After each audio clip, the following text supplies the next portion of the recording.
previewing Week 3 in college football here at SBR Forum Videos. I'm Peter Loshak, and we're talking right now with Steve from collegefootballwinning.com. Steve is our featured college football handicapping analyst this year. Steve, the second game you think you have a decent edge on that you'd like to share with us, and of course you don't share your premium plays. You give those only to your paid clients, but you want to talk about Arizona State at Missouri. Now, Missouri's a 6.5-point home favorite, total 64. Arizona State, of course, rolled two opponents this year, both of their games, but in both of those games, the opponent had major question marks and injuries.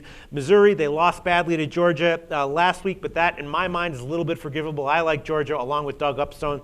We covered that game. They did hang with them for 3 quarters. I'm thinking Arizona State gets a major wake-up call here, and Missouri, less than a touchdown. That's a good bet. Interesting. Maybe I can make an argument here and change your mind. We'll see.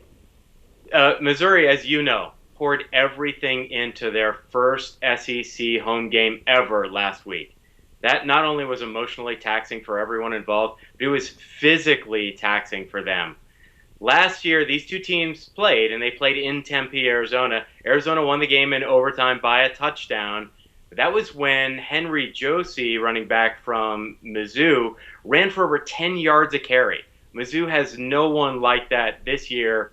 They also have major offensive line injuries and concerns. Arizona State, here's something misleading about their defense.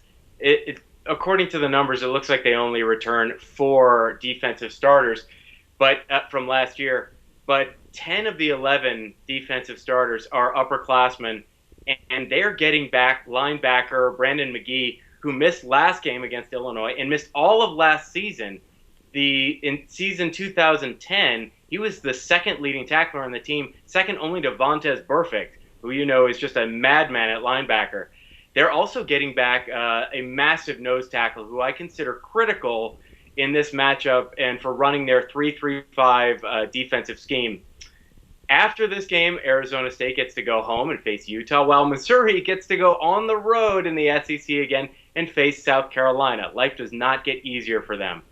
When Arizona State head coach Todd Graham, we're looking back 2 years, he's been with 2 different teams.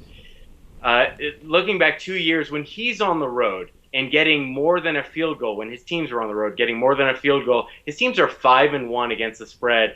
That's at Pitt and Tulsa the last 2 seasons.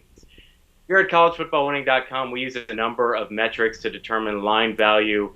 And though it's early in the season and most of those metrics are predicated on current season performance data, of all the games this week, this one seems to have the most line value by the numbers for us. So all of that said, as you mentioned, most books have this at Arizona State minus 6.5 right now. In a rare recommendation, and you can attest to this, I almost never say this. I think I've never said it. I would recommend buying that half point. It's worth paying an extra 9.1% to get it up to that full touchdown. So getting Arizona State on the road and a full touchdown after a beleaguered Mizzou takes the field again in between SEC matchups, I think is good value. Unbelievable. I now have a brand new lean on this game, and it's a pretty strong lean, and my new lean is Arizona State plus the points. My reason? Just because of what you just said. All right. Thanks, Steve. Great preview, and we'll talk to you again next week.